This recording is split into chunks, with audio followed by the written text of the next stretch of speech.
हरि ओम तत्सत् श्रीमते रामचंद्राय नमः।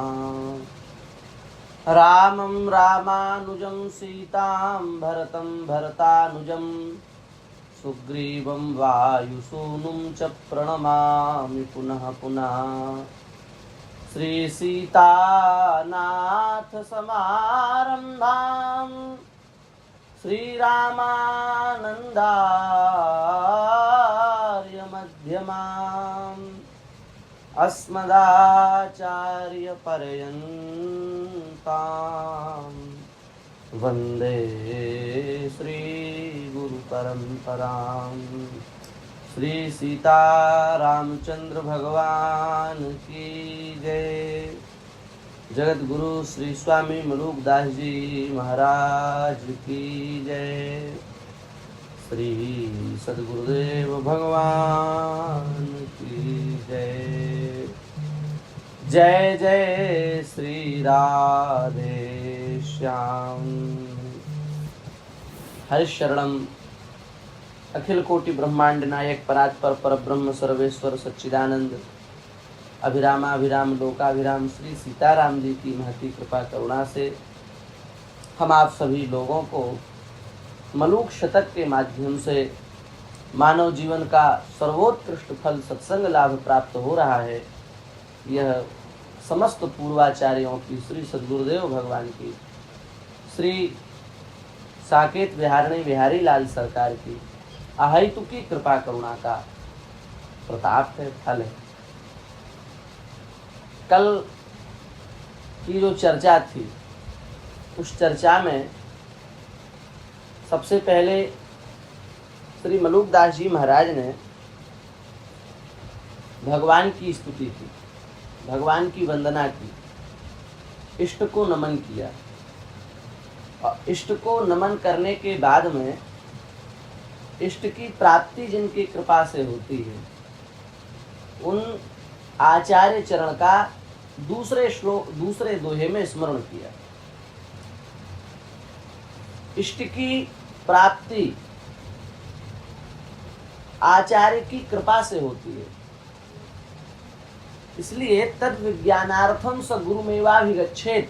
श्रुति कहती है कि समस्त शास्त्रों का महातात्पर्य पर्यवसान जो मैं परब्रह्म हूँ, उस मुझ परब्रह्म को समझने के लिए सद्गुरुदेव भगवान के आश्रित हो जाए। और सद्गुरुदेव भगवान क्या हैं? भगवान ही अपनी प्राप्ति कराने के लिए आचार्य के रूप में अवतरित होते हैं। इसलिए भगवान ने कहा आचार्यो माम विजानीयानि नावमन्येत करहिचित् नमर्त्य बुद्ध्या सूयेत।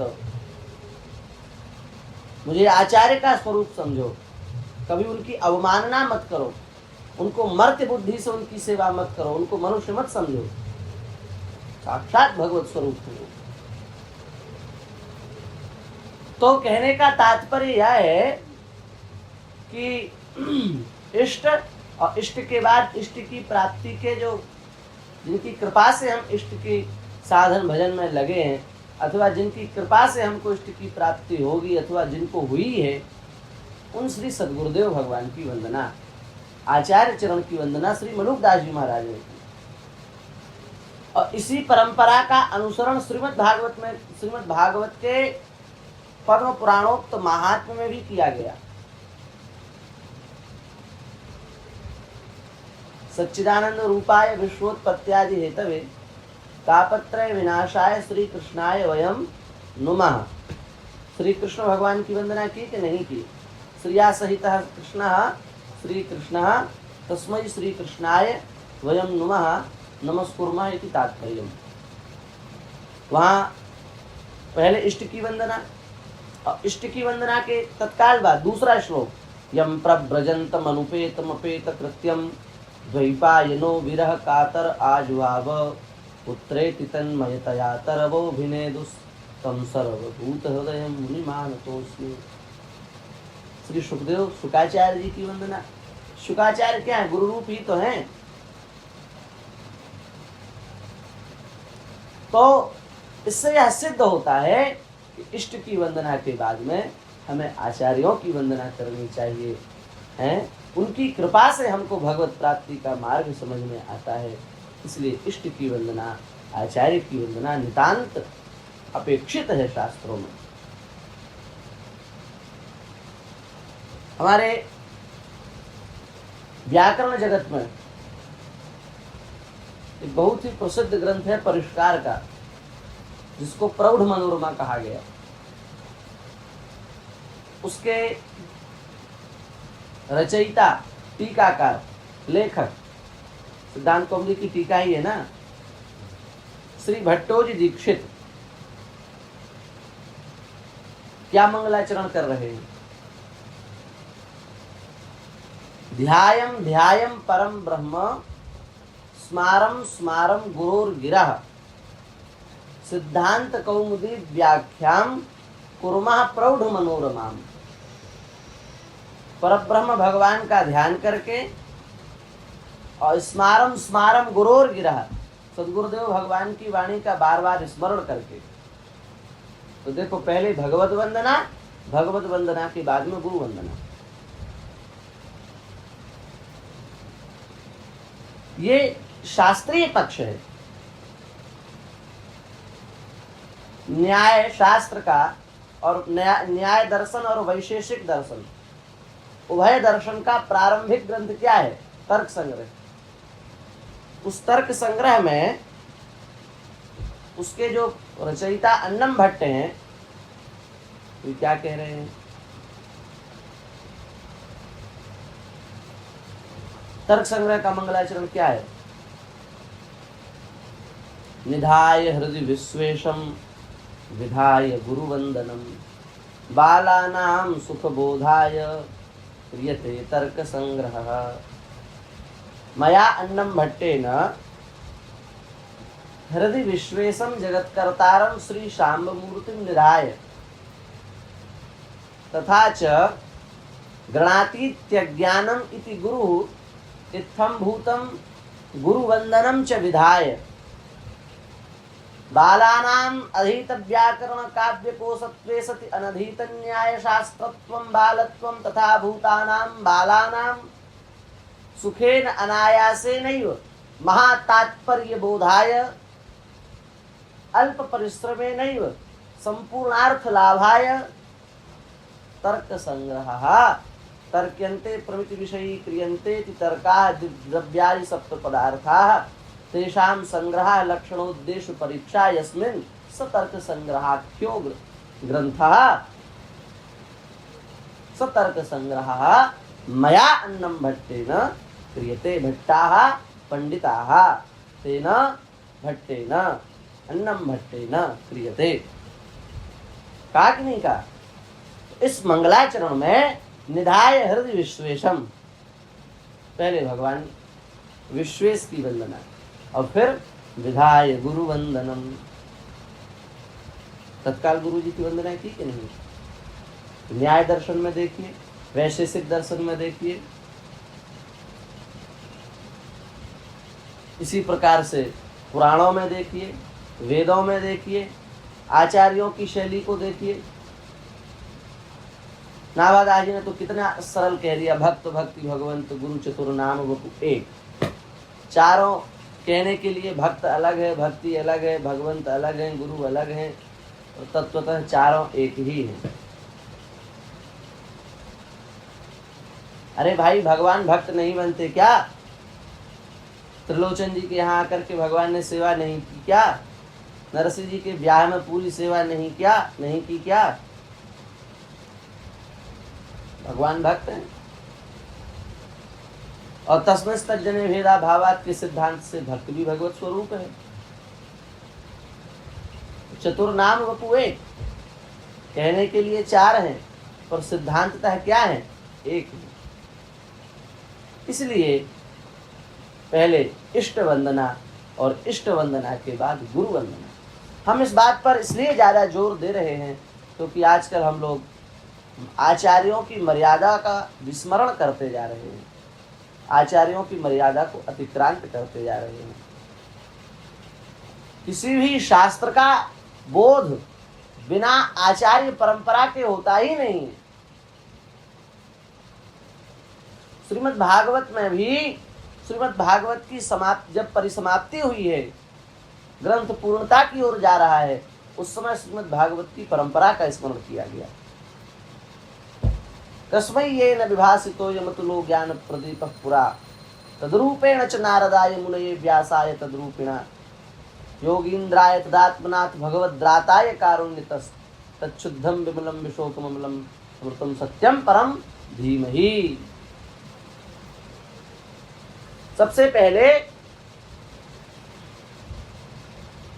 भगवान ने यह दिव्य ज्ञान ब्रह्मा जी को दिया, पर ब्रह्मा जी के हृदय में बैठ करके यह श्रीमद् भागवत का दिव्य ज्ञान भगवान ने श्री नारद जी को दिया, पर नारद जी के हृदय में बैठ करके भगवान ने ही यह दिव्य ज्ञान श्री व्यास जी को दिया, फिर व्यास जी के हृदय में बैठ करके भगवान ने ही यह ज्ञान श्री सुखदेव जी को दिया, फिर सुखदेव जी के हृदय में बैठ करके भगवान ने ही यह ज्ञान सूत जी और परीक्षित जी के माध्यम से जन जन तक पहुंचाया।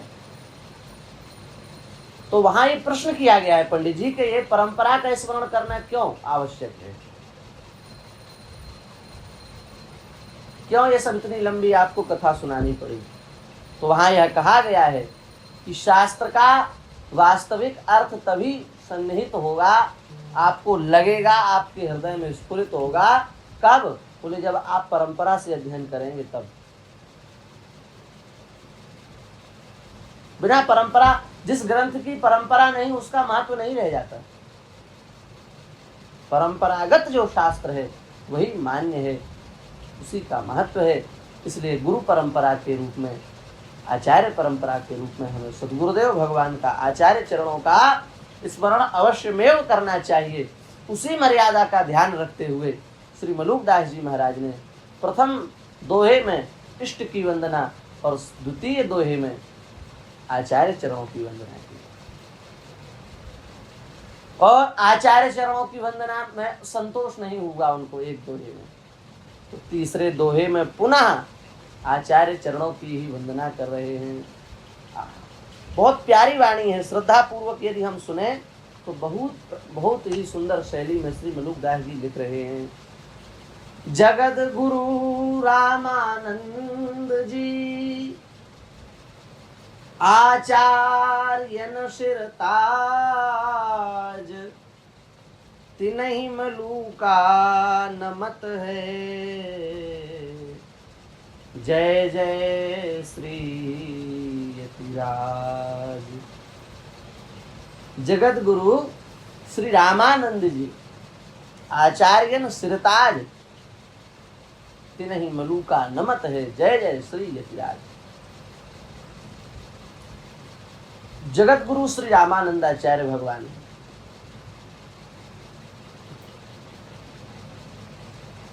वस्तुतः जगत गुरु भगवान है। भगवान संपूर्ण जगत के स्वामी हैं, इसलिए भगवान जगत गुरु हैं। वर्तमान समय में अनेकों जगत गुरु बनाए जा रहे हैं, बन भी रहे हैं। अब वो तो आज की परंपरा है, उस पर हम ज़्यादा प्रकाश नहीं करेंगे। पर कबीरदास जी कह रहे हैं, कबीरा साधो जगत गुरु जो तजे जगत की आस। जगत गुरु कौन है? कबीरदास जी कह रहे हैं, जो जगत की आशा का त्याग कर दे, वस्तुतः वही सही अर्थ में जगत गुरु है। देखिए, पद सामने लगा लेने से कुछ भी कोई लिख ले, उससे हृदय के भाव का परिवर्तन नहीं होता। अब आजकल तो कितने महंत हो गए, जो देखो वही महंत है। महंत की परिभाषा भी विचित्र है। जाके संग 10-20 हैं, ताको नाम महंत। जिसके साथ 10-20 लोग हैं वही महंत है आज के समय में। पर प्राचीन परिपाटी देखिए, महंत किसे कहते हैं? श्री ऋषभदेव जी महाराज पंचम स्कंध में महत्सेवां द्वारमाहुर्विमुक्ते तमोद्वारं योषितां संगी संगम महान्तस्ते शमचित्ताः प्रशान्ताः विमन्यवः सुहृदः साधवो ये। महत्पुरुषों की सेवा मुक्ति का द्वार है। विषयी पामर भोगी प्राणियों की सेवा उनका संग यह नरक का द्वार है। महत्पुरुष कौन है? बोले महत्पुरुष महांत पुरुष कौन है? महंत कौन है? बोले महांत वही है जो समचित्त है, जो शांतावस्था को प्राप्त हो गए। सुख दुखे समय कृत्वा लाभालाभो जया जयो। सुख दुख की स्थिति में, लाभ हानि की स्थिति में, जय पराजय की स्थिति में जो सम स्थिति में रहते हैं वे ही वस्तुतः महानत हैं। पंडित जी, सुख दुख की अनुभूति किसको होती है? ऐसा विचार आता है मन में कि सुख दुख की अनुभूति या तो शरीर को होती है या मन को होती है। आप अनुभव करके देखना, सुख दुख की अनुभूति या तो शरीर को होती है या मन को होती है। और वस्तुतः दोनों काल्पनिक हैं। कहें कैसे? देखो, शरीर को जो सुख दुख होता है वो मान्यता के आधार पर होता है। थोड़ी बात कठिन है पर अनुभव से समझ में आएगी। भीष्म जी महाराज हैं, शरशैया पर पड़े हैं। एक दिन समस्त पांडव और कौरव उनका दर्शन करने आए हैं। सबने उनको प्रणाम किया है और कहा कि हम लोग क्या सेवा करें आपकी। उन्होंने कहा सब बढ़िया है, सब बढ़िया है, सब अच्छा है, पर ये सिर हमारा लटक रहा है, ऐसे तकिया की जरूरत है, हमको थोड़ा तकिया लगा दो। तो ये सिर नीचे लटक रहा है, बाकी तो पूरा शरीर बाणों पर टिका है, तो सिर ये नीचे की ओर लटक रहा है, ये सही हो जाएगा। चलो ठीक है, तकिया की व्यवस्था करते हैं। तो दुर्योधन ने बढ़िया मुलायम मुलायम तकिए मंगा दिए। तो भीष्म जी ने कहा नहीं नहीं, ये तकिया हमें अच्छे नहीं लगते। अर्जुन से कहा, अर्जुन बेटा तकिया लगाओ। अर्जुन ने तरकस से बाण निकाले और 3 बाण मस्तक में मारे। अब वो पार होते हुए धरती में घुस गए, सूर्य टिक गया उनका। भीष्म जी ने कहा ये मेरे अनुसार तकिए। अब बाण चुभने से शरीर में कितना कष्ट होता है, और 3 बाण मस्तक से आर पार कर दिए तो भी भीष्म जी को दुख नहीं हुआ। वो प्रसन्न है। क्यों? क्योंकि उन्होंने उस बाण से होने वाला जो असहनीय दुख है, उस दुख की मान्यता को परिवर्तित कर दिया।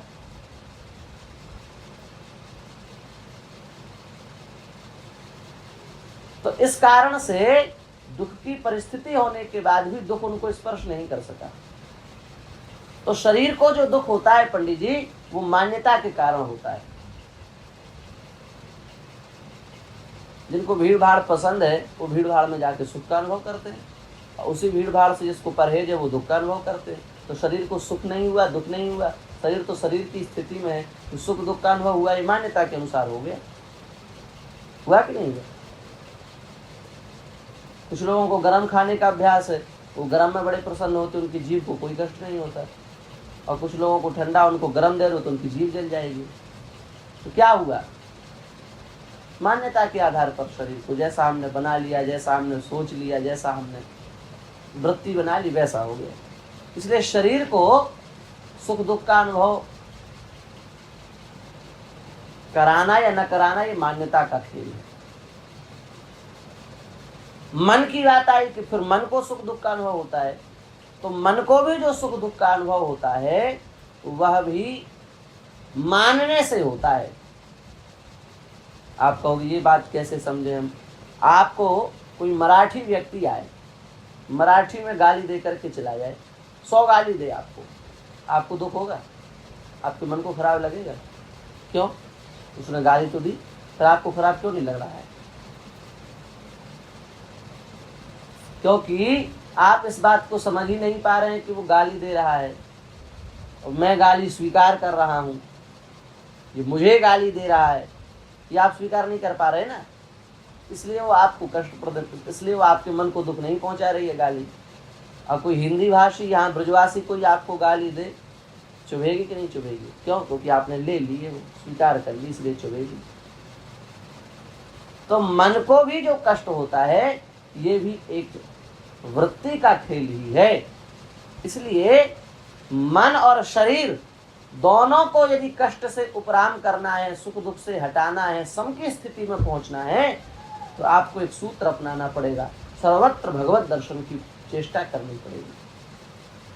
सर्वत्र भगवान को देखने का अभ्यास करें। पहले एक जगह भगवान को स्वीकार करें, गौ माता में स्वीकार कर लें, फिर गंगा जी में स्वीकार कर लें, फिर विग्रह में स्वीकार कर लें, फिर माता पिता में कर लें, फिर सदगुरुदेव में कर लें, फिर तुलसी जी में कर लें, फिर गिरिराज जी में कर लें। ऐसे करते करते करते करते करते करते संपूर्ण चराचर जगत में परमात्मा का जिस दिन अनुभव होने लगेगा, उस दिन सुख और दुख दोनों वृत्तियां शांत हो जाएंगी। तो ऋषभदेव जी कह रहे हैं, महांतस्ते समचित्ता प्रशांता। महांत पुरुष वही है जो समचित्त है, जो प्रशांत है, जो विमन्यवः विगतः मन्यु क्रोधा यस्मात्, जहाँ से क्रोध चला गया, जो क्रोध रहित हो गए हैं, जो सबके सुहृद हैं, जो साधु हैं, वही वस्तुतः यथार्थ में महांत कहलाने के योग्य है। उसी प्रकार से कबीरा साधो जगत गुरु, जो तजे जगत की आस, वस्तुतः जगत गुरु कहलाने का अधिकारी वही है जो जगत की समस्त आशाओं का त्याग कर दे। आशा एक राम जी से, दूजी आशा छोड़िए, वही जगत गुरु कहलाने के योग्य है। और ऐसे ही संपूर्ण जगत की आशाओं का संपूर्ण भाव से त्याग करने वाले आचार्य चरण स्वामी श्री रामानंदाचार्य भगवान है। इसलिए श्री मलुकदास जी महाराज उनको जगत गुरु कह रहे हैं। जगत गुरु श्री रामानंद जी, आचार्य सिरताज, आचार्यन सिरताज। समस्त आचार्यों के वे सिरमौर हैं, समस्त आचार्यों के वे विशेष आचार्य हैं।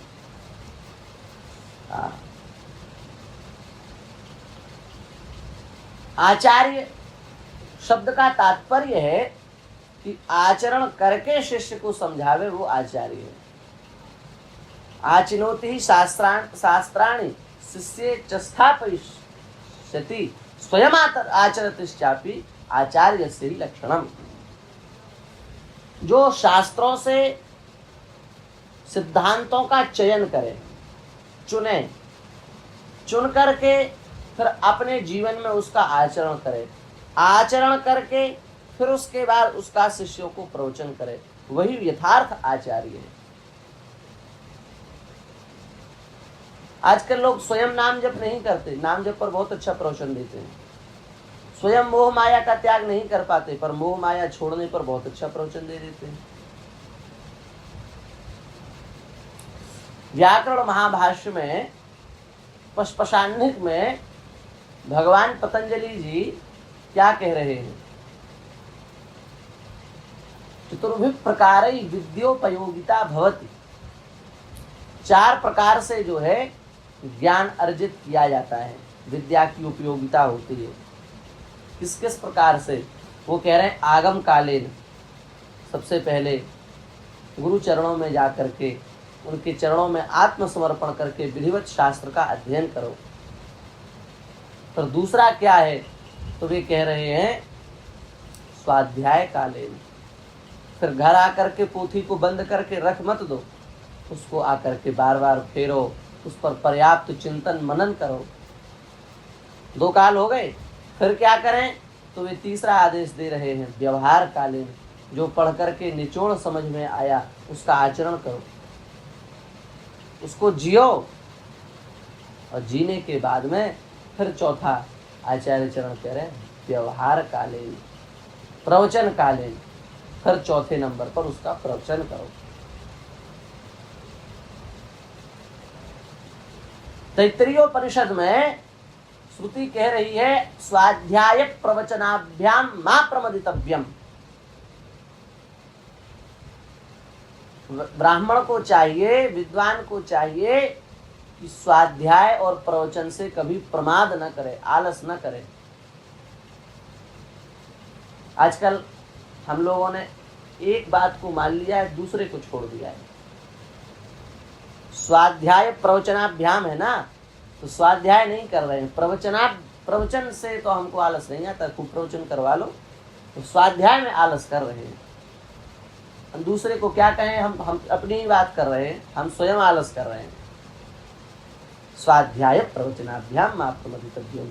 शास्त्र कहता है स्वाध्याय और प्रवचन में कभी प्रमाद मत करो, खूब स्वाध्याय करो और फिर स्वाध्याय को जो उसका जो सार है उसका फिर प्रवचन करो। स्वाध्याय किया नहीं सीधे प्रवचन में लग गए तो फिर रस कहाँ आएगा, फिर सार कहाँ रहेगा, फिर अनुभव क्या रहेगा। आचार्य सिरताज, इस प्रकार से आचार्यों के जो सिरताज हैं, क्या करें, समय की सीमा निर्धारित रहती है। अब एक दोहे को भी पूरा करने में बड़ी समस्या हो रही है। तिनहि मलू का नमत है, ऐसे जो आचार्य चरण हैं उनको श्री मलुकदास जी महाराज कह रहे हैं कि हम नमस्कार करते हैं, नमत हैं, नमस्कार कर रहे हैं। जय जय श्री यतिराज, आप ही यतिराज हैं। कल भी हमने यतिराज की व्याख्या कर दी थी, आप यतिराज हैं। पाखंडेन विदूषितान् स्वविमुखान् ज्ञात्वा कलौ वै जनान् तत्कल्याण परः कृपा परवशः साकेतवासी स्वयं रामानंद सुसंज्ञया प्रयजने श्री पुण्य सदमद्विजाज जातस्तं विनमामि नारद युतम श्री रामचंद्रम हरिम। है श्री रामचंद्र भगवान ही श्री रामानंदाचार्य भगवान के रूप में प्रकट हुए हैं, इसलिए वे परम विशिष्ट यतिराज हैं। हम सभी लोग उनके चरणों में बारंबार प्रणाम करते हैं और आज के व्याख्यान को यहीं मलुकदास जी के चरणों में समर्पित करते हैं।